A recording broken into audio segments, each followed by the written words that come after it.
Bonjour tout le monde. Aujourd'hui, le live qu'on a préparé, c'est pour parler de la gestion des finances personnelles. Et en attendant notre invité bonjour tout le monde. Aujourd'hui, qui a un imprévu, je vais vous parler de mon expérience personnelle avec Renia. Et ensuite, quand il sera là, on va commencer à discuter. J'ai une longue liste de questions pour lui, pour vous aider en fait à vous intéresser à cet aspect-là de la vie quotidienne. Moi, c'est quelque chose sur lequel j'ai été très tôt sensibilisée à la gestion des finances personnelles parce que j'ai quitté le Bénin à 17 ans, j'ai habité toute seule pendant presque une dizaine d'années. Et avant de m'installer avec mon conjoint maintenant, c'est une évolution en phase que moi j'ai eue par rapport à la gestion des finances.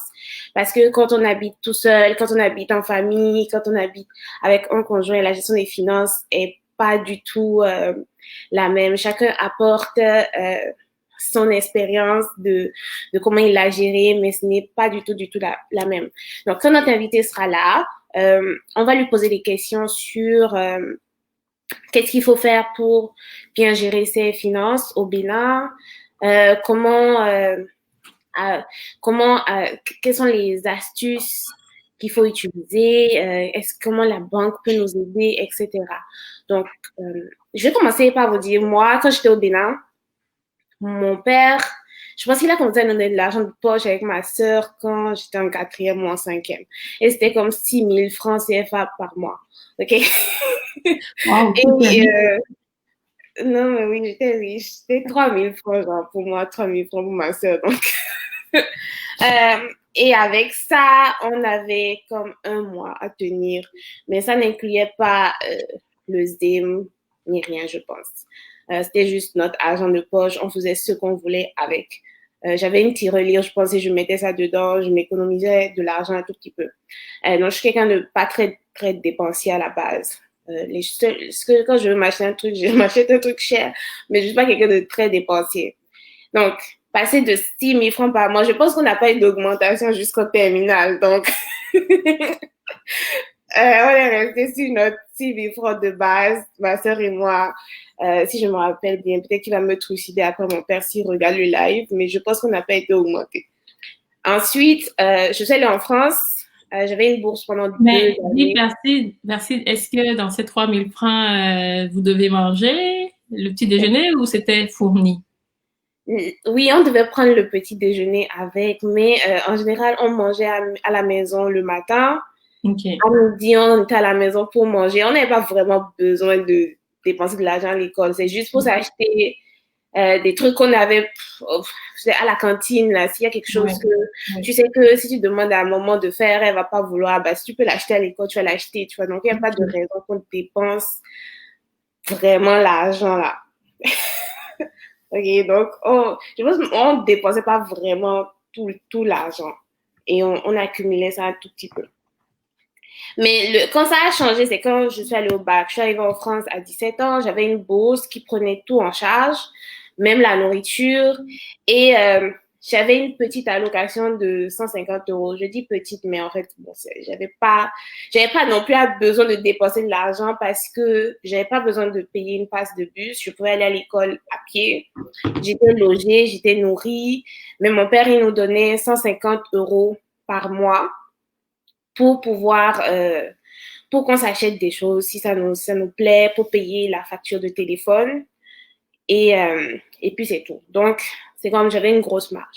Cet argent, en fait, en général, je dépensais un tout petit peu dedans et j'économisais le reste. Je paye ma facture de téléphone et j'économise une partie du reste de l'argent. Des fois, si je sors avec des amis, mais ça arrivait très rarement, je dépense ça. Mais ce qui était très important pour mon père, c'est qu'à la fin de chaque mois, tu lui envoies, euh, tu lui envoies un fichier Excel avec la liste de toutes tes dépenses. Et tu devais comme mettre tout ce que tu as fait avec l'argent. Il voulait même pas voir ton relevé bancaire. Il voulait juste que tu prennes la peine de lui envoyer ce que tu as fait de l'argent Et il t'envoyait la même somme, et il s'en foutait, il voulait juste voir qu'est-ce que tu as fait de l'argent, est-ce que tu es capable de dire ce que tu as dépensé. Okay? Ça, c'était pendant 2 ans, j'avais 150 € tous les mois. Et après les 2 ans, ben, c'était à lui de payer toute la scolarité maintenant, l'école, le logement et tout. Je suis passée de 150 € à gérer à 850 €. Et ça, je devais payer mon loyer, je devais payer mon Internet, des fois, j'avais l'électricité à payer, je devais payer ma passe de bus parce que j'habitais au sud de la France, donc j'ai besoin de la passe de bus pour aller à l'école. Je devais payer ma nourriture. Donc, j'avais comme une liste de frais fixes. Et on a établi le budget en fonction de ça et j'avais droit à 850 €. Et tous les mois, je faisais la même chose. J'ai payé l'école, j'ai payé telle chose, j'ai payé telle chose, j'ai payé telle chose. Si je voulais du supplément, il fallait que je lui dise, OK, ce mois-ci, il va falloir que j'achète telle chose pour l'école, pour telle ou telle raison. Okay. Et il complétait l'argent. À la fin du mois, je fais la même chose. Tu vois, c'est comme, j'avais les frais fixes et les frais variables de temps en temps. Comme une entreprise. C'est ça, en fait. Tous les mois, comme, des fois, j'ai regardé mes mails et tout, genre, sérieusement, tous les mois, je faisais la même chose. Ma sœur aussi, c'était pareil. Tous les mois, le budget, tu envoies et tu reçois la nouvelle allocation au début du mois pour pouvoir payer tes factures. C'était un cycle comme ça, jusqu'en 2014. Et en 2015, j'ai commencé à travailler et j'ai utilisé, en fait, cette façon de fonctionner que mon père m'avait inculqué, en fait, à avec mon autre salaire. Parce que du coup, j'avais un peu plus d'argent. Mais je me suis dit, OK, j'arrivais bien à gérer mes 850 €. Je me suis pris un appartement un peu plus joli parce que j'ai commencé à travailler, je voulais être un peu plus à l'aise, mais je voulais comme pas dépasser une certaine somme d'argent que je dépense. Puis Et pour toi, quand tu as commencé à travailler, mettons, c'est quoi un peu un pourcentage est-ce que tu regardes par pourcentage? Est-ce que par rapport au salaire, comment ça fonctionne pour toi? c'est comme pas mal. J'ai doublé, hein. Je suis passée de 850 € à gérer par mois à mon premier salaire, c'était comme autour de 1 600 € par mois que j'avais. OK? Donc, ce que je faisais, c'est que j'avais décidé, OK, bon, je vais prendre 1 000 € qui vont rentrer dans mon budget du mois, quoi qu'il arrive. Et le reste, en fait, je l'économisais. Systématiquement, j'économisais mon argent. Même quand j'étais étudiante, j'économisais mon argent et des fois, j'étais capable de dépanner mes amis, tu vois. Et Okay. quand j'ai commencé à travailler, j'économisais systématiquement 600 € par mois. Si je Okay. voulais faire mon minimum que je devais économiser, c'était 500 €. Mais si je n'avais rien acheté dans le mois, j'économisais le reste des 600 € parce que C'est quand j'avais même plus du tiers de ton revenu. oui, j'avais quoi, Mm. 450 € de loyer à payer. Bravo. J'allais au boulot à pied, je rentrais chez moi à midi, à tous les midis. Et je mangeais à la maison, je sortais pas. Tu vois, mon seul plaisir, c'était que j'allais manger, j'allais me faire mes courses dans la boutique bio. Et j'étais très satisfaite de mon affaire. Ok, du Je coup, bon, pense que notre idée est là. Donc, moi, je vais me quitter. Puis, mais merci d'avoir pris le temps de nous occuper pendant que l'invité. pas de souci. Ok, bon, du coup, comme Marie-Antoine est là, je... Ah, il a disparu. Bon, je pense qu'il a peut-être Il y a un problème de il a connexion. un problème de connexion. Peut-être qu'il est reparti. Dès Ok. qu'il arrive, je le ramène. Donc, juste pour rappeler aux gens, notre invité, il est au Bénin, donc il a Cotonou. Et que ça se peut que niveau connexion, ce soit pas top. On va faire au mieux. Donc, qu'est-ce que je disais que j'essayais d'économiser 500 €. J'ai réussi à faire ça pendant les 3 ans que je suis restée au Bénin, en France plutôt, où j'ai travaillé. Et j'avais quoi? J'étais rendue à avoir 9 000 € d'économie à un moment donné. J'étais comme très fière de moi. J'étais vraiment très, très, très fière de moi. Bravo. Puis quand tu dépannais tes amis, j'espère que c'était des prêts avec intérêt. Quand tu dépannais Non, les amis, là. C'était sans intérêt? non, non, très sans intérêt. C'est ça, c'est bon. C'est juste pour les dépanner, non? Je vais pas faire des Oui, prêts avec intérêt pour dépanner. hey, c'est justement pour ces intérêts-là qu'ils vont, mais qu'ils ou elles vont se rendre compte que, écoute, ça coûte cher. Le mois prochain, je vais faire attention si je dois payer les intérêts. Alors, bon, Ok, ben, je vous laisse. Marie-Antoine, du coup, tu es là maintenant. J'étais en train de parler de ma Oui, propre expérience de la gestion de finances. Euh, on va pouvoir commencer directement. L'objectif du Facebook Live, c'est que tu donnes des astuces aux gens sur comment gérer leurs finances personnelles, pourquoi c'est important de s'y intéresser et comment le faire. Parce que je trouve que le moment est bien choisi. On est comme presque à la fin de l'année. Les cadeaux de Noël vont bientôt commencer à faire toc-toc à la porte. Il faut avoir économisé de l'argent. Je pense que ça va intéresser pas mal le monde. Donc, je veux que tu commences par me dire quelques mots sur toi. Et ensuite, je vais te poser ma liste de questions qui est très très longue. ok, parfait. Est-ce que on est déjà dans le live? Je pense oui. Bonjour à tout le monde. Est-ce que la réception est bonne?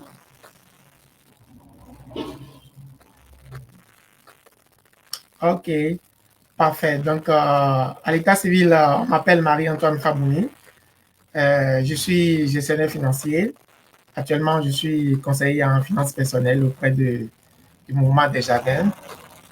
Pour parler un peu de mon histoire, j'ai fait mes études en comptabilité et en marketing. Donc, j'ai étudié dans les deux universités du Bénin, de la République du Bénin. À l'université de Parakou, j'ai fait une licence professionnelle en gestion des banques. Et à l'université d'Amour et Calavi, j'ai complété une maîtrise en marketing. Alors, j'ai un parcours un peu plus poussé dans le domaine financier. J'ai commencé dans la microfinance. J'ai été agent de microfinance pendant près de 6 ans. Après, j'ai été consultant national et international. J'ai travaillé un peu dans la sous-région ouest africaine. Et actuellement, je vis à Montréal, au Québec, et je complète un certificat en planification financière. D'où vraiment l'objet de mon attachement à ce sujet que vous avez mis sur le tapis aujourd'hui, la gestion de nos finances personnelles. Parce que c'est quelque chose qui nous accompagne durant toute notre vie. Et on passe à côté de ça, on pense que c'est quelque chose qu'on doit toujours reporter, mais c'est de notre quotidien qu'il s'agit. Je vais entrer direct. Allô? Oui, alors oui, la réception, je t'entends très bien. Je vais te poser directement la première question que je veux te poser, c'est quelles sont les bases de finances personnelles selon toi? Quelles sont les bases de la gestion de tes finances personnelles? OK.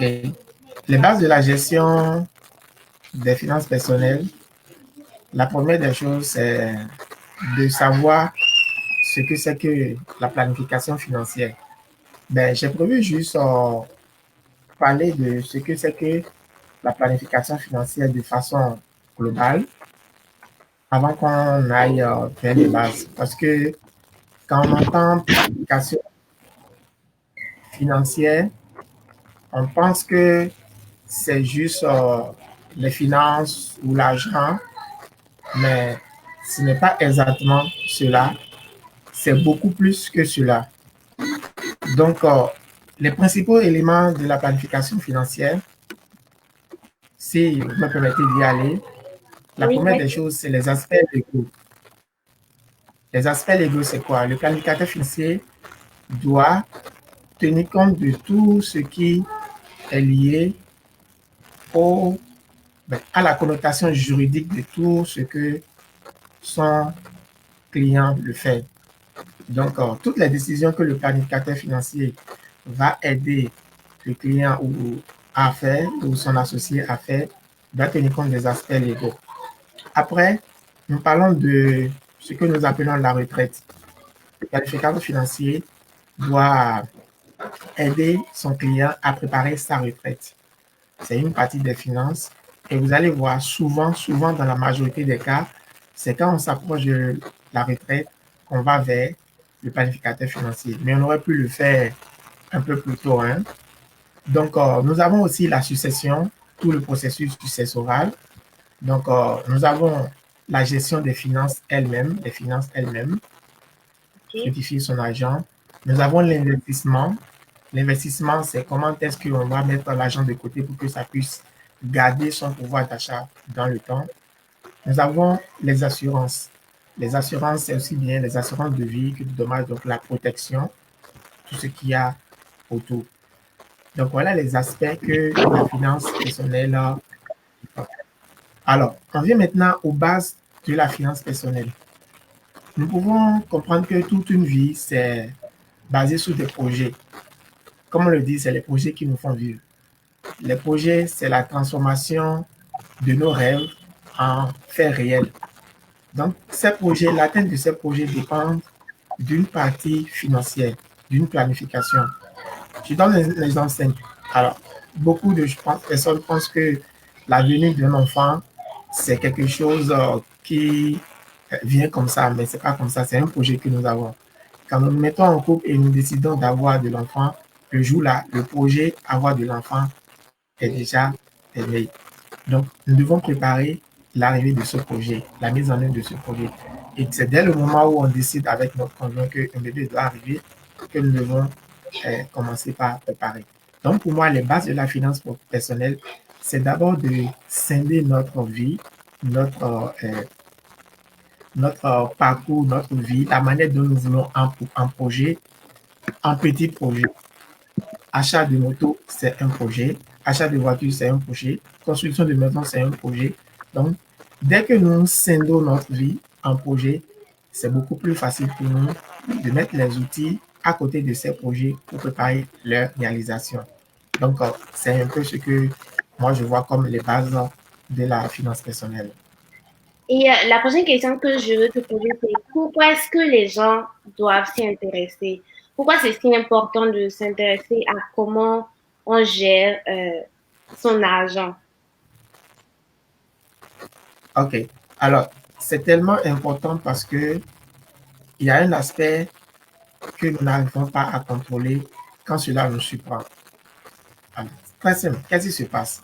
Si on ne s'intéresse pas à la planification financière de notre vie personnelle, nous aurons beaucoup de surprises désagréables dans notre vie. Nous allons être surpris par des événements que nous n'avons pas préparés, pour lesquels nous aurions pu penser un peu plus tôt, mais qui vont nous surprendre. Et puisque ça va nous surprendre, et puis c'est des faits de la vie, on ne peut pas passer à côté. Donc, on doit y faire face. Y faire face, puisque nous n'avons pas préparé cet événement qui est arrivé, et puisqu'il est là, qu'est-ce que nous allons faire? Nous allons commencer par nous enquêter. Tantôt, je n'ai pas parlé de l'aspect crédit, et c'est très important. Donc, ce défaut de planification nous amène à nous endetter, à nous endetter, à nous endetter. Et comme on le dit, plus nous avons besoin de l'argent, plus difficile nous pouvons l'emprunter et plus cher ça va nous coûter. C'est-à-dire, je donne un simple exemple. Peut-être on a besoin je prends toujours notre projet d'avoir un enfant. On n'a pas planifié et puis le surlendemain, notre épouse doit aller à l'hôpital et puis il doit accoucher. Il y a des frais on n'a rien prévu et puis c'est arrivé. Ben, on doit payer les frais d'hôpital. Même si dans certains environnements c'est subventionné, il y a toujours des frais. Donc, on doit payer. Mais si nous n'avons pas préparé, ça va nous surprendre. On va commencer par chercher à passer de l'argent. Ben, nous allons déranger nos proches. Si nous ne pouvons pas, nous irons vers les institutions financières. Et ce qui est pire, nous pouvons avoir la volonté d'aller vers les usuriers. Et là, ça va nous endetter et ça va nous approuver. Alors, si nous ne planifions pas nos projets, ce qui se passe, c'est que un seul projet peut faire pour que tout le reste puisse ne pas pouvoir se dérouler normalement. Donc, ce qui est important, c'est pourquoi nous devons prendre soin de la planification financière de notre vie. C'est parce que pour éviter l'effet de surprise, pour pouvoir avoir le contrôle là-dessus, comme on l'a dit. OK. C'est quoi l'âge pour commencer à s'intéresser à ça? C'est quoi l'âge Est-ce qu'il y a un âge minimum pour commencer à s'intéresser à comment gérer ses finances? Bon, je pense que je vais parler de choses. Là, en fait, pour commencer par parler de finances, c'est l'âge de la raison. Et l'âge de la raison scientifiquement, c'est à 7 ans. Déjà, un enfant à 7 ans, il peut commencer par comprendre ce qui est bien, ce qui est mal. On peut commencer par lui parler, par l'initier aux bases de la gestion financière. C'est-à-dire, ben, on veut acheter un jouet à un enfant. Au lieu de, on achète, on lui offre, on peut nous-mêmes l'insérer dans ce projet. OK, ce jouet que tu veux acheter, ben, ce sera à ton anniversaire qui est peut-être dans 5 mois. Donc, ton argent de poche qu'on te donne, tu mets une partie de côté et tu sais que c'est pour ce projet-là. Donc, même si entre-temps quelque chose t'arrive, tu pourras mettre l'argent, ton argent que tu as mis de côté pour ton jouet. Tu ne le touches pas parce que tu as ton projet d'achat de jouets. Et quand ça va arriver, papa et maman vont compléter pour t'acheter ton jouet. Donc, Oh, c'est vraiment tout au long de notre vie que nous devons faire. Et les parents ont un rôle dans comment ils vont intéresser l'enfant à ce projet. Il y a quelque chose que moi j'aime vraiment dans ce processus au niveau de l'âge. Déjà, un enfant qui naît, on doit l'ouvrir. Moi, je pense que dès que je suis né, mes parents m'avaient ouvert un compte à la Caisse nationale d'épargne. Donc, j'ai grandi avec ce compte. Quand j'ai eu l'âge de la majorité où je peux faire des transactions financières correctement, et cet âge de la majorité, ça dépend de chaque pays. Dans certains pays, c'est 16 ans. Dans certains pays, c'est 18 ans. C'est différent de l'âge de la raison. À la majorité, la personne peut être, comment je vais dire, peut répondre de ses actions. Donc, il peut oui. bien dire ce que je fais, ce retrait que je fais, l'argent que je prends, c'est correct. Donc, l'enfant qui, déjà à 18 ans, a déjà un compte d'épargne, bien sûr, il n'y a pas de l'argent dedans, c'est que c'est quelque chose qui est important. Ça me permet de faire mes projets, ça me permet de mettre de l'argent de côté, ça me permet de mener une vie de gestion saine. Donc, les parents ont un rôle et quand l'enfant atteint la majorité, lui-même, il prend la relève et la planification de notre vie s'arrête au moment où nous nous éteignons. Donc, c'est jusqu'à notre dernier souffle que c'est important que nous puissions planifier financièrement notre vie. Ma prochaine question, c'est comment le faire? Comment le faire? Quels sont les OK, outils pour le faire au Bénin? Comment on fait ça? Comment on fait OK, ça? parfaitement. La planification financière, c'est vraiment, ça se fait à l'aide des outils.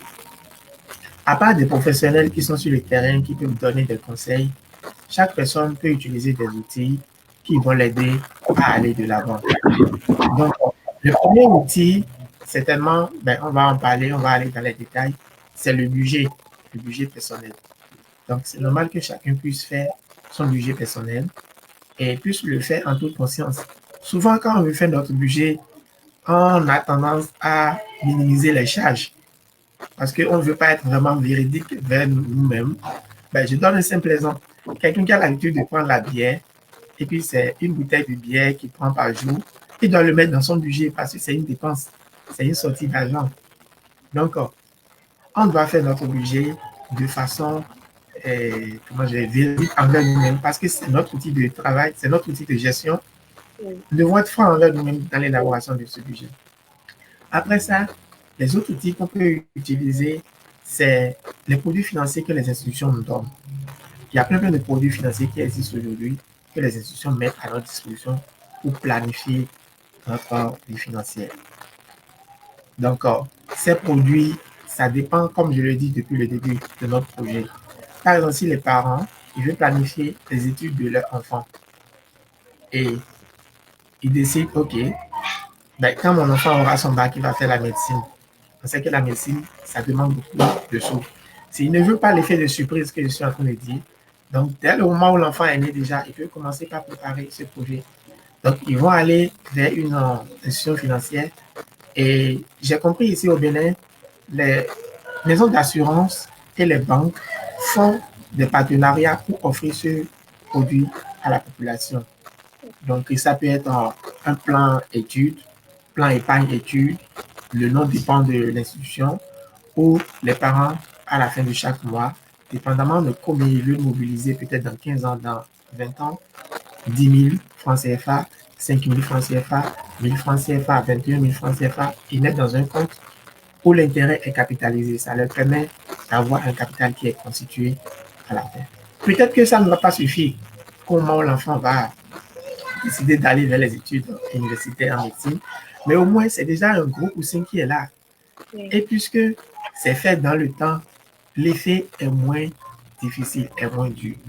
Parce que sortir 1 000 francs chaque mois pendant 10 ans, ça va être beaucoup plus facile que de sortir 1 million du coup dans 10 ans. Même si dans 10 ans, on est riche là, sortir 1 million du coup, ça va être vraiment dur. Donc, voilà un peu les outils. Maintenant, je te laisse aller à la question.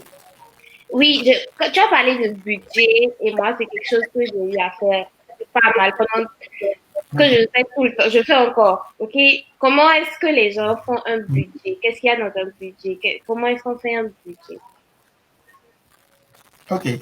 D'abord, un budget, c'est un tableau en 2 parties. Je vais y aller terre à terre. Donc, il y a une partie de gauche où nous mettons nos recettes, c'est-à-dire ce qui fait rentrer de l'argent dans notre poche. Supposons que le budget, c'est notre poche. C'est un gros sac, c'est notre poche qui est là.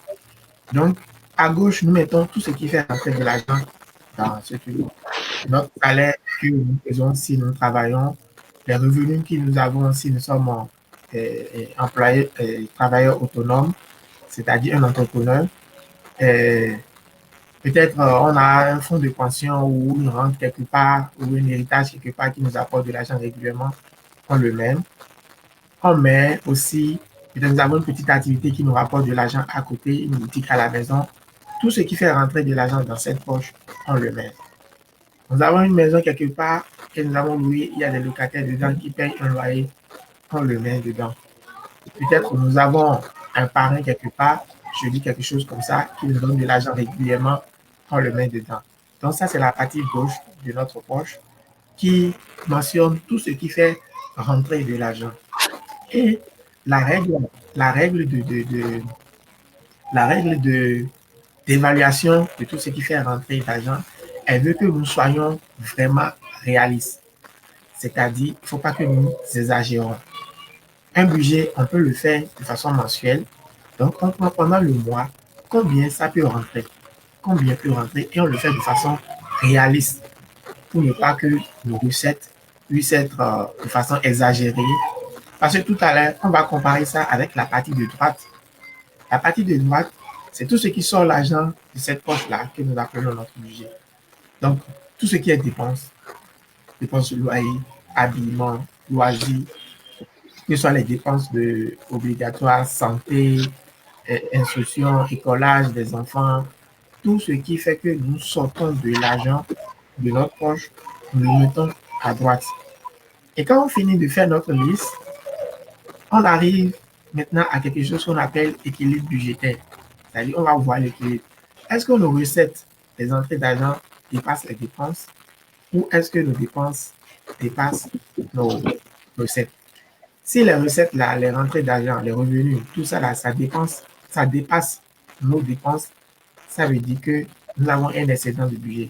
Ça veut dire que l'argent que nous gagnons qui va rentrer, ça nous couvre tout ce que nous avons comme dépenses et puis ça sort.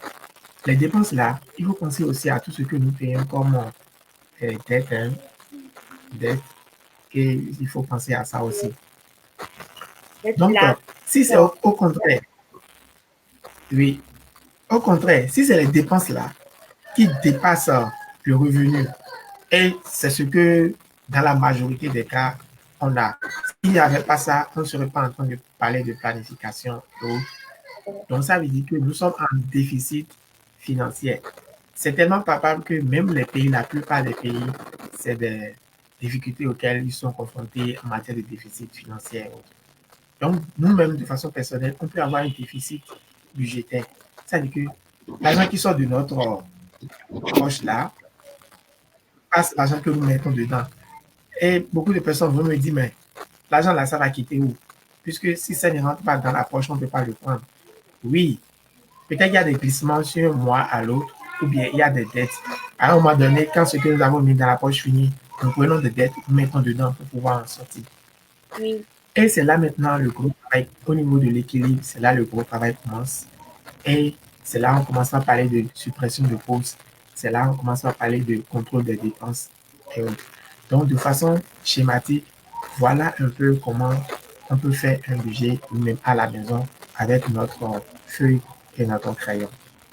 Moi, quand je fais quand je fais les budgets avec mon conjoint, ce qu'on a fait, c'est Oui. que on a si pour que tes dépenses ne dépassent pas tes revenus, il faut éliminer des fausses Oui. dépenses. Il faut éliminer des dépenses inutiles, les choses qui ne te servent à rien. Mais comment on fait ça? Parce que c'est quand même une décision difficile à prendre. Si tu aimes t'acheter telle ou telle chose, qui ne te sert pas à grand-chose, mais que tu aimes quand même, comment tu fais pour en arriver à prendre la décision?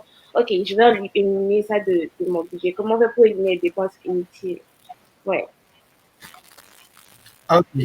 Ben, c'est en fait un travail de longue haleine, hein, parce que dit enlever une dépense, c'est se priver de quelque chose. Parce que les dépenses, là, c'est affecté à quelque chose. Donc, la première des choses, il faut toujours y aller avec les besoins fondamentaux.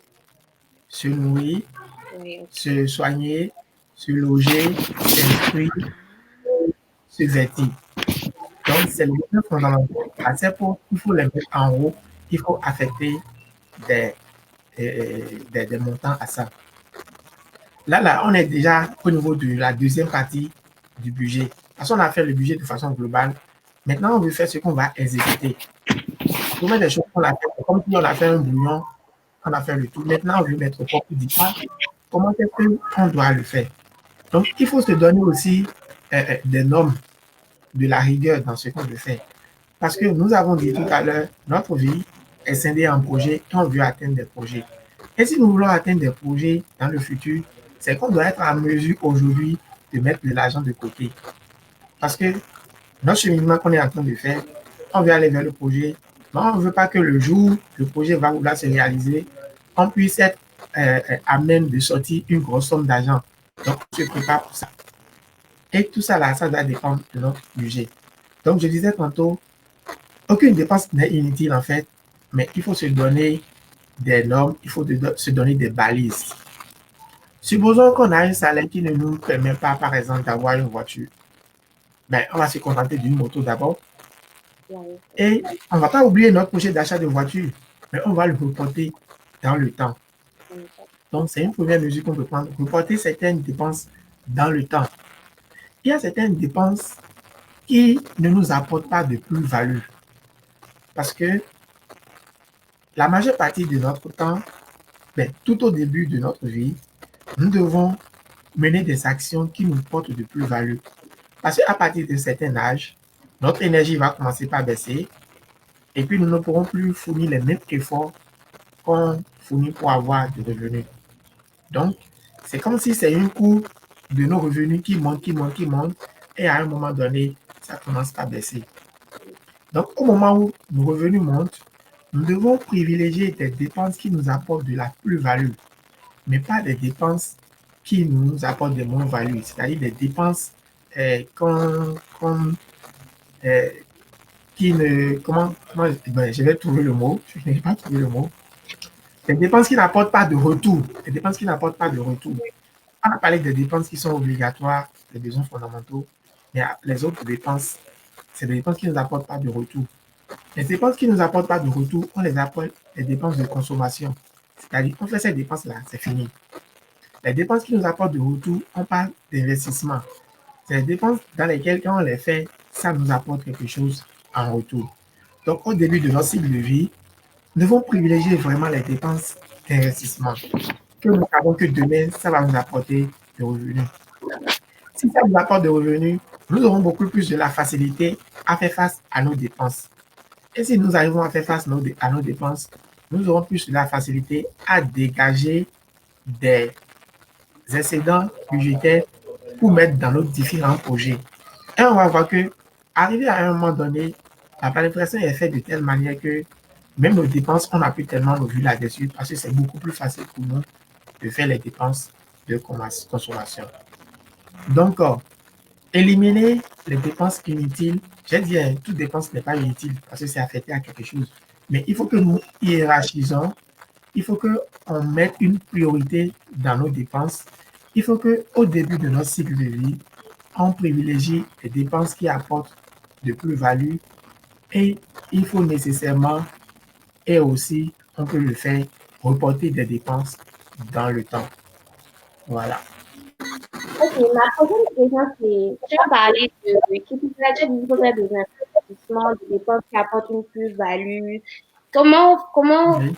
par quels moyens on fait ces investissements, ces dépenses-là? Est-ce qu'il y a des facilités? Est-ce qu'il y a des produits et services qui nous facilitent la vie? Comment est-ce qu'on fait pour faire des dépenses qui nous apportent quelque chose? OK. La première des choses que je vais souligner avant de parler d'investissement et d'épargne, épargne, ben, ça va être beaucoup plus facile à tout le monde de comprendre.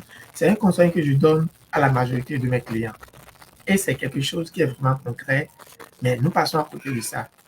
Alors, quand nous prenons souvent notre salaire, on commence par penser aux autres. On ne pense pas à nous-mêmes. On va penser au propriétaire, on va lui payer le loyer, on va passer à l'école qui éduque nos enfants, on va payer les frais de scolarité, on va penser au marché, les bonnes dames du marché, on va aller faire des marchés, on va payer des choses, payer des choses, payer des choses.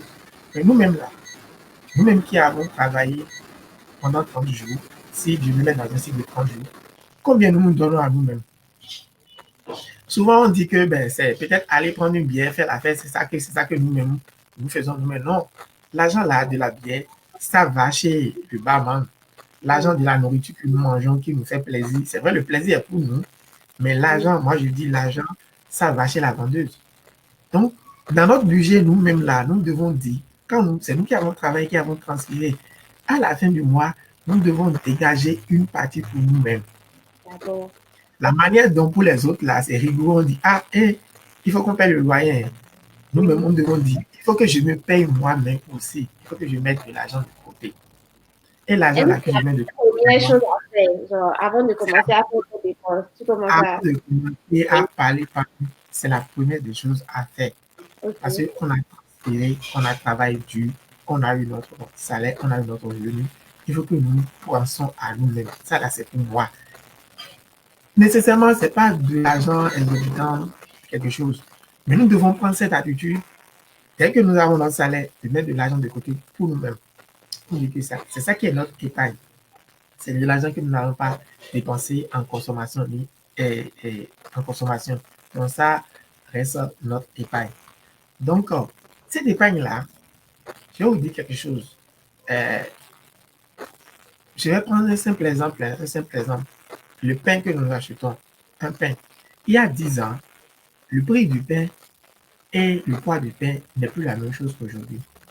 C'est juste qu'il y a 10 ans, si on prend 100 francs, on peut acheter une baguette de pain consistante. Mais aujourd'hui, si on prend 100 francs là, c'est un pain qui est plus court et qui est moins lourd. Ça veut dire quoi? Ça veut dire que les 100 francs qu'on avait dans le passé là, aujourd'hui, ça ne peut pas nous permettre d'acheter la même chose. Donc, c'est ça qu'on appelle perte de pouvoir d'achat. Les 100 francs il y a 10 ans, ça n'a plus la valeur de 100 francs aujourd'hui. Qu'est-ce qui m'amène à dire ça? Si notre argent que nous avons décidé de mettre pour nous-mêmes, si nous le mettons dans la poche ou dans le tiroir à la maison, ça perd sa valeur. Ça n'aura pas la même valeur dans 1 an, dans 2 ans. Si c'est 1000 francs on a mis de côté aujourd'hui, dans 10 ans, ces 1000 francs n'auront pas la même valeur.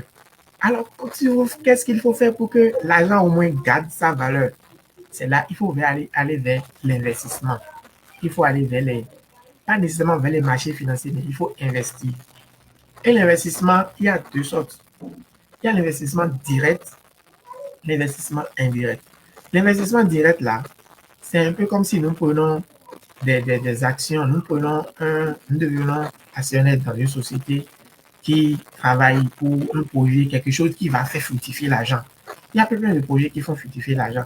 Je ne parle pas des projets ou bien des concepts où on dit, on fait une mise j'ai prévu en parler peut-être à la fin, on fait une mise de $1000 et 2 semaines, tu as 2000 à vie. Je ne parle pas de ça. Je vais parler de ça longuement à la fin, mais je ne parle pas de ce genre de projet. Je parle de quelque chose de concret, des entreprises qui sont là, qui existent, qui travaillent. Maintenant, si nous n'avons pas la possibilité d'aller vers des entreprises directement, nous pouvons aller vers les marchés financiers. Et les marchés financiers au Bénin, les structures qui nous permettent d'aller vers les marchés, on les appelle les sociétés de gestion et d'intermédiation. C'est eux qui ont reçu l'agrément de la BCAO pour vendre des produits financiers. Et c'est vraiment sur le marché que ça se passe. C'est quelque chose qui n'est pas vraiment très développé ici, qui n'est pas connu, mais ça existe. Où vous pouvez mettre votre épargne dans des produits financiers et qui vont vous rapporter des rendements. Ce n'est pas des rendements qui sont garantis, mais c'est des rendements qui sont plus élevés que ce que les banques nous offrent sur les comptes d'épargne. Et l'objectif principal de cela, c'est de pouvoir avoir un rendement qui dépasse le taux d'inflation. Parce que c'est l'inflation qui érode le pouvoir d'achat de notre argent. Donc, voilà un peu les produits, comment on peut investir son argent, vers quelle structure on peut aller, société de gestion et d'intermédiation. Je ne vais pas faire de publicité gratuite, mais il y en existe plein qui sont à Cotonou, qui sont au Bénin et qui peuvent vous aider à acheter des actions dans des sociétés qui sont cotées à la bourse de la sous-région, l'IRVM, la bourse régionale des valeurs mobilières, qui est très très bien organisée. Par exemple, quand on dit l'État veut lever des fonds, l'État veut lever 4 milliards de fonds, ça c'est des obligations, c'est au niveau de la bourse. Les obligations en moyenne dans la zone de mois donnent jusqu'à 5 à 6%. Donc c'est déjà un peu égal par rapport à l'inflation. Donc si quelqu'un va vers un portefeuille qui est compris d'obligations, mais d'actions aussi de grandes sociétés, on a de très très grandes sociétés dans la zone de l'Europe, dans notre zone, aussi bien en Côte d'Ivoire, aussi bien au Bénin ici, ou au Sénégal, ou au Mali. On a des sociétés qui sont cotées, qui sont vraiment gérées de façon rigoureuse.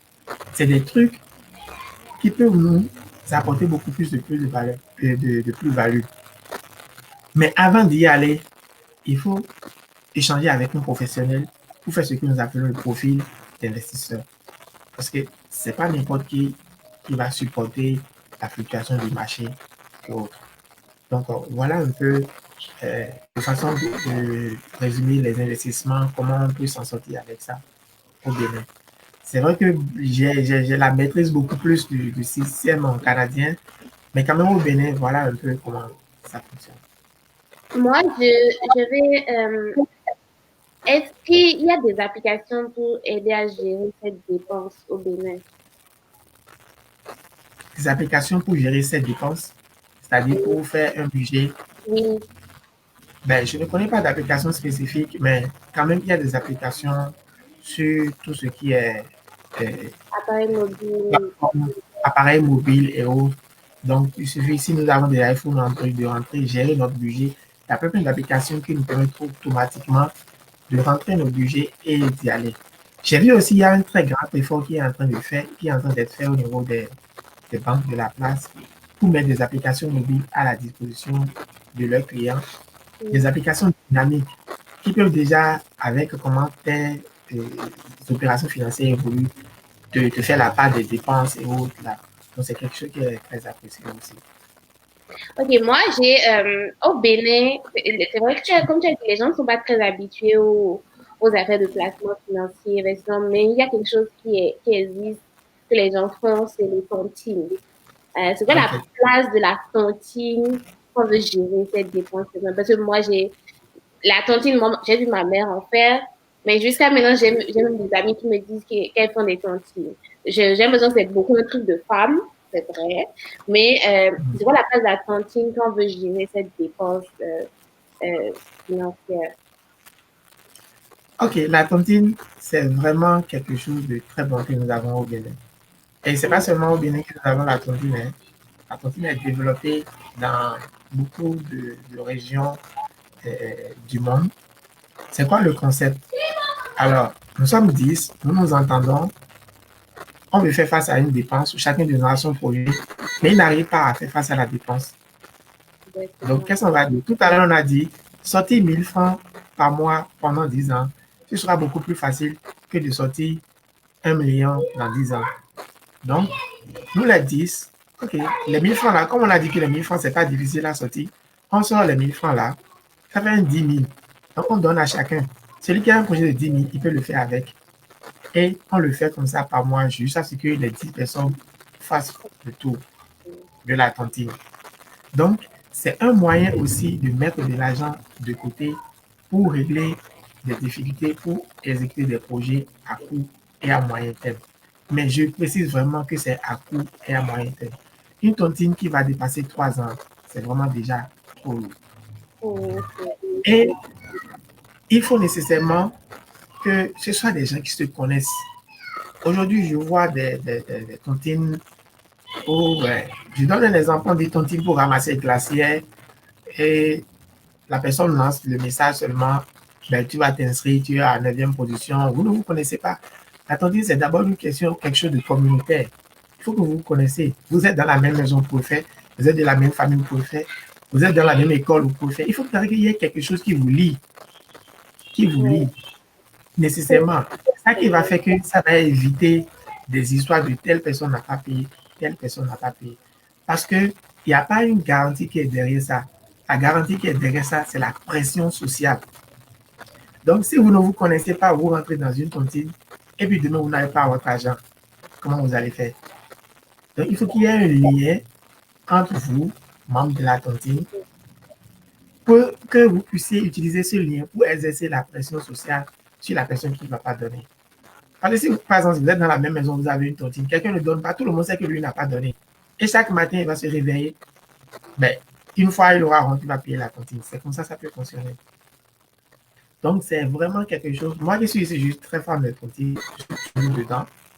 Même à Montréal, là-bas, je suis dans des tontines là-bas. Et ça roule très bien.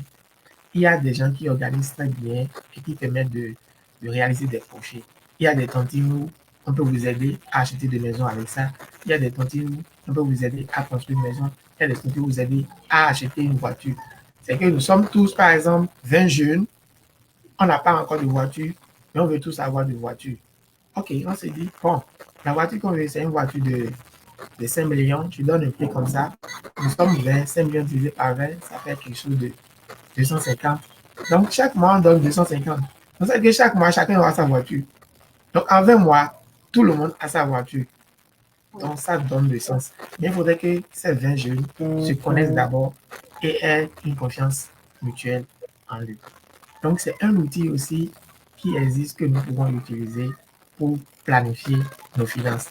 Et je dis encore, il faut nécessairement, je ne vais pas rentrer dans une tontine si je ne connais pas presque tous les membres de la tontine.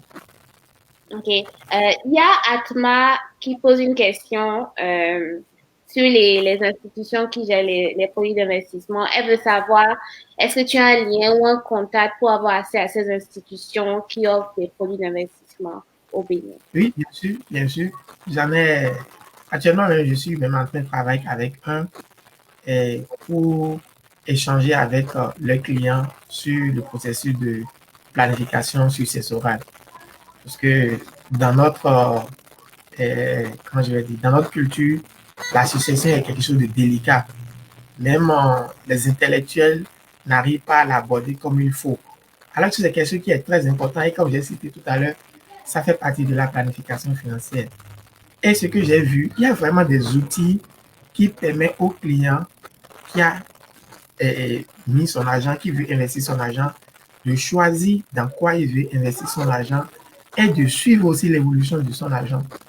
Donc, ça lui permet au jour le jour de regarder, peut-être ce n'est pas encore quelque chose qui est dynamique, mais ça lui permet de regarder comment est-ce que son investissement évolue. Est-ce que, ben, comme on le voit en Europe et en Amérique du Nord, est-ce que les marchés, ça évolue, qu'est-ce que ça donne et autres. Et les outils aussi sont mis à sa disposition pour s'informer. Et c'est ça que vraiment le travail qui est en train de faire, avoir l'information sur les structures. Quand est-ce qu'il y a une structure qui veut ouvrir son capital, quelles opportunités on peut saisir sur le marché. Donc, il y a vraiment des contacts. Je ne vais pas faire de mauvaise publicité gratuite ici, mais à côté, on pourra échanger par rapport à ça. Et merci à toi pour la question. OK. Elle pose une autre question. Je vais prendre les questions en même temps les questions des gens. Oui, c'est correct. Oui. Elle demande pourquoi les taux d'intérêt sur les prêts sont aussi élevés au Bénin. OK.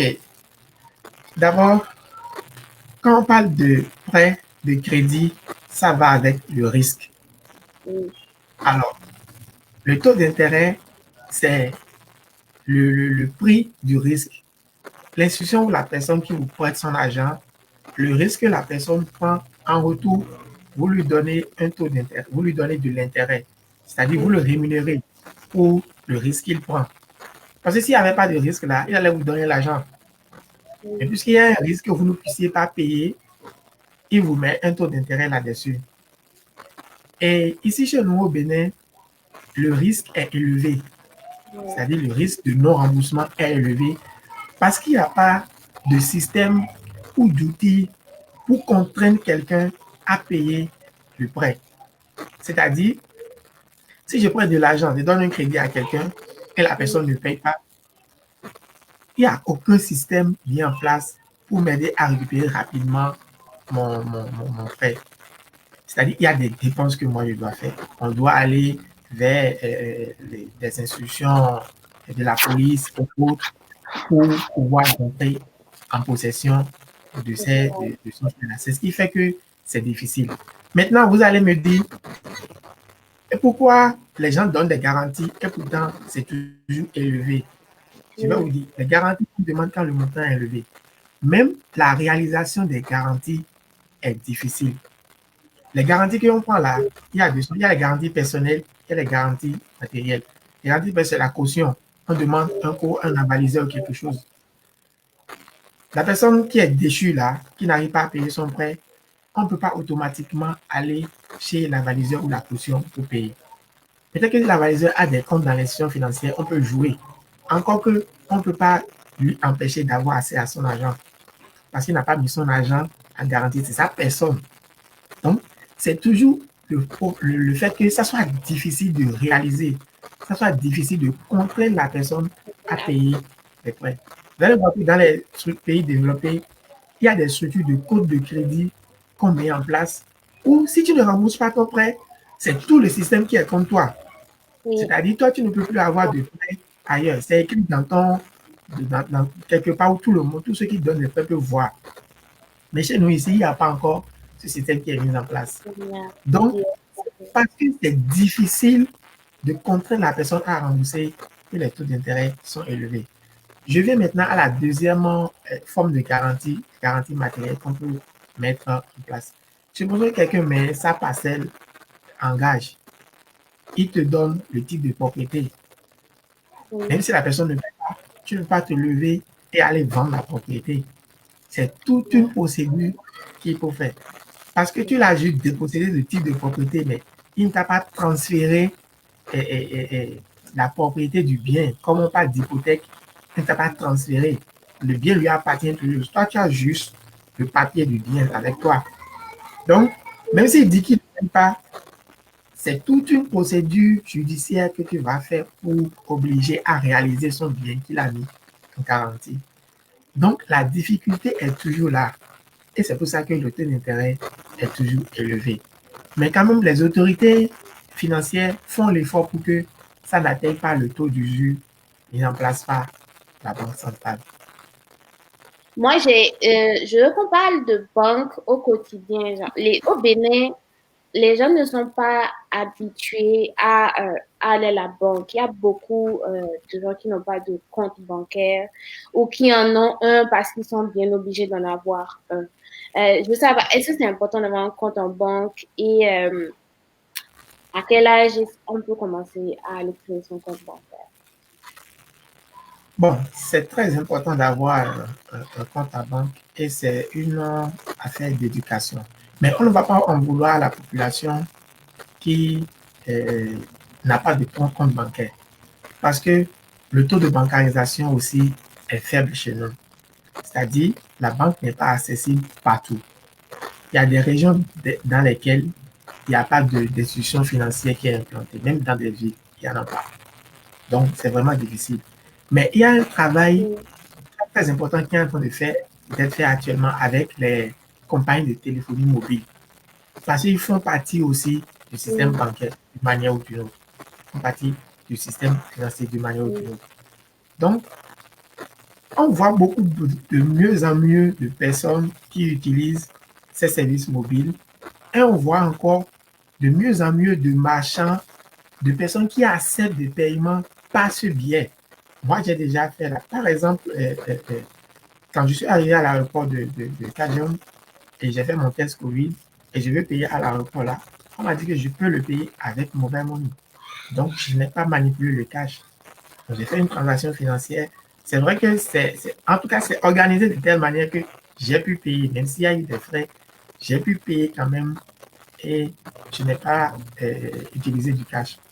Donc, si en bas, il y a beaucoup de structures financières qui sont installées dans les zones, l'accessibilité est plus facile, ou c'est des moyens qui sont acceptés partout. Si on sait que, par exemple, on prend une décision politique, on dit, à partir de 100 000, on ne doit plus payer en espèces. Il faut payer par mobile money ou il faut payer par une carte bancaire. Parce que les structures qui sont des cartes bancaires, oui. Quand tu ouvres un compte dans certaines institutions financières, on te donne une carte bancaire, tu peux faire des transactions avec. Mais là où tu vas faire les transactions sont limitées. Donc, les gens préfèrent avoir du cash chez eux et ils se demandent c'est quoi l'utilité d'avoir un compte bancaire. Un compte bancaire, on peut l'ouvrir à n'importe quel âge. Il y a des comptes qu'on peut ouvrir à l'enfant. Il y a des comptes parents pour enfants. Donc, les parents sont détenteurs, mais c'est pour le bien de l'enfant. Il y a des comptes qui sont directement au nom de l'enfant. Et les parents sont procureurs dedans.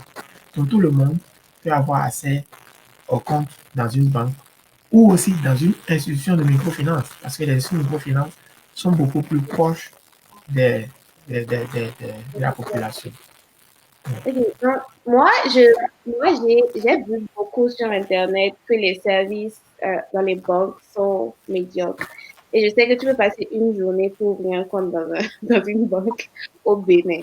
Donc, est-ce que, et on a parlé tout à l'heure des services mobiles, des services financiers mobiles, est-ce que les banques ne sont pas en train de perdre de la clientèle en n'améliorant pas leurs services par rapport à ces services mobiles-là qui vont finir, je ne pense pas les remplacer parce qu'ils ne sont pas capables de s'implanter non plus dans des régions reculées. Est-ce que les banques sont pas en train de faire une opportunité d'avoir des clients qui vont avoir des comptes épargne chez eux pour mieux gérer leurs finances en n'offrant pas un service de bonne qualité? Ok, ben, vous savez, c'est un grand marché hein, que tout le monde est en train de partager. Oui. Tant que le marché est grand et il y a peu d'intervenants, la concurrence ne pousse pas les gens à améliorer les services à la clientèle. Les services à la clientèle, demain, ça va être vraiment ce qui les gens vont privilégier. Parce que si par exemple dans toute la ville, partout, il y a des institutions qui sont placées, la personne ira là où le service n'est pas médiocre. Mais puisque ce n'est pas encore totalement, il y a encore de, comme on le dit, il y a encore de la matière, il y a encore de surface. En marketing, on dit qu'il y a encore de surface qu'on n'a pas achalander. Donc, on n'a pas besoin de bien présenter ce qui est déjà achalandé. Parce qu'il y a encore de la surface, il y a encore des gens qui font les transactions, les banques s'en sortent pour leur compte, les institutions financières s'en sortent pour leur compte. Donc, actuellement, le service à la cliente n'est pas encore quelque chose qui est mis en avant. Mais il y a certaines structures quand même financières qui commencent à prendre le pas, à comprendre que on doit placer le client placer le client au centre même du service. Ce n'est pas le produit qui va importer, mais c'est le client même lui-même. Les délais d'attente pour certaines transactions, la facilité d'avoir accès à l'information de son compte, la facilité de faire des transactions si la personne est en déplacement. Donc, c'est des trucs sur lesquels les institutions financières sont en train de réfléchir. Elles vont davantage réfléchir pour qu'on puisse trouver des solutions qui amènent les gens à aller vers eux. Parce que c'est tout le monde qui gagne. Je vois encore des gens qui gagnent des millions à la maison et le feu prend. Alors qu'il y a des institutions financières qui sont là. C'est parce que la confiance n'est pas encore bien installée que cette personne n'est pas allée déposer son argent dans une institution financière. Donc, c'est un travail que tout le système doit prendre à bras le corps et une sensibilisation doit aller vers ça au niveau même des agents. Parce que quand on travaille dans une institution financière au Bénin, c'est comme le travail de prestige. mais c'est d'abord un service comme, je vais dire, la santé. Donc, c'est un service comme la santé, on doit bien le faire pour le bien de la personne qui veut faire la transaction financière. J'ai juste deux dernières questions avant de te demander ton mot de fin, tes recommandations aux gens sur la gestion des finances personnelles. C'est toujours par rapport aux banques. Est-ce qu'il y a des frais associés à l'ouverture d'un compte et à la tenue d'un compte bancaire qui peuvent faire peur aux gens quant à l'ouverture d'un compte en banque, par exemple? OK. En fait, au niveau des... La stratégie est diversifiée. À ce niveau, c'est chaque banque qui évolue, chaque institution financière. Quand je dis institution financière, c'est aussi bien les banques que les institutions de microfinance ou les mobile money. Je mets tout dans le même panier. Donc, chacun y va selon son objectif et autres. Mais je sais qu'il y a une chose. Il y a des frais de tenue de compte et il y a des frais de transaction. Il y a des transactions ordinaires qui ne sont pas facturées, qui sont conduites dans les frais de tenue de compte. Il y a des transactions qui sont moins ordinaires, par exemple quand tu fais une traite bancaire, qui seront facturées. Il y a des institutions même qui facturent à la transaction, comme les mobile money et autres. Il y a des institutions qui n'ont pas de frais de tenue de compte, mais il y a des frais d'ouverture de compte. C'est un peu les institutions financières, les institutions de microfinance qui le font. Quand tu ouvres ton compte, il y a des frais parce que c'est des formes associatives et autres. Il faut payer des capital, il faut payer des frais d'adhésion. Et après, pour les transactions, il n'y a pas en fait de frais par rapport à ça. Donc, dans tous les cas, il y a des frais, mais ces frais, je ne vais pas dire que ça vaut la peine de regarder ces frais et ne pas aller vers l'institution. Mais le chose que je sais aussi, et qui est vraiment surveillé, et qui me fait plaisir, c'est que pour ouvrir un compte, tu dois constituer un dossier, amener des photos d'identité et donner une preuve de ton identité et une preuve de ta résidence.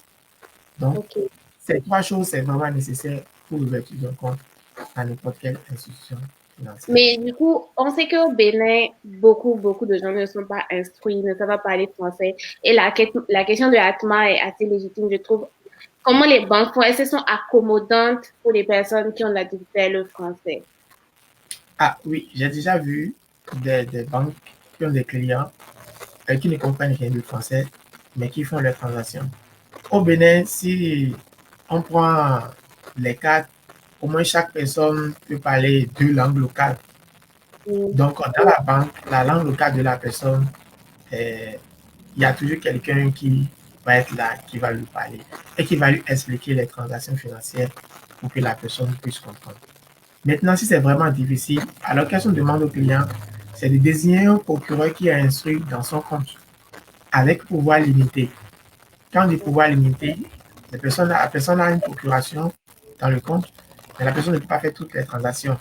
Et souvent, on appelle le propriétaire, même on échange avec lui pour confirmer ou il l'accompagne à l'institution financière pour pouvoir dire ce qu'il peut faire comme transaction.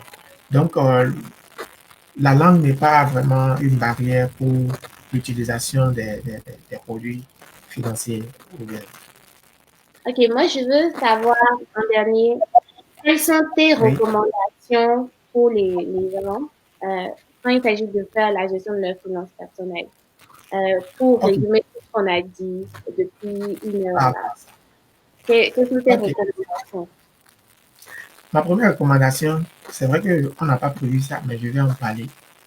C'est vraiment demander aux gens de se méfier aujourd'hui de quelque chose. Ça nous a déjà frappé dans ce pays-là. Mais il y a beaucoup de personnes qui n'ont pas oublié ce qu'on appelle ICC service-là.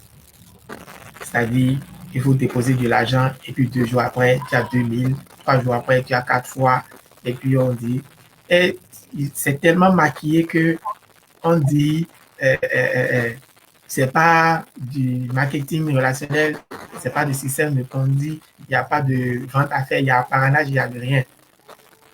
C'est un groupe d'amis qui créent le club, qui font le truc et qui maquillent, qui présentent bien cravaté, propre, avec des sonorisations, tout et tout.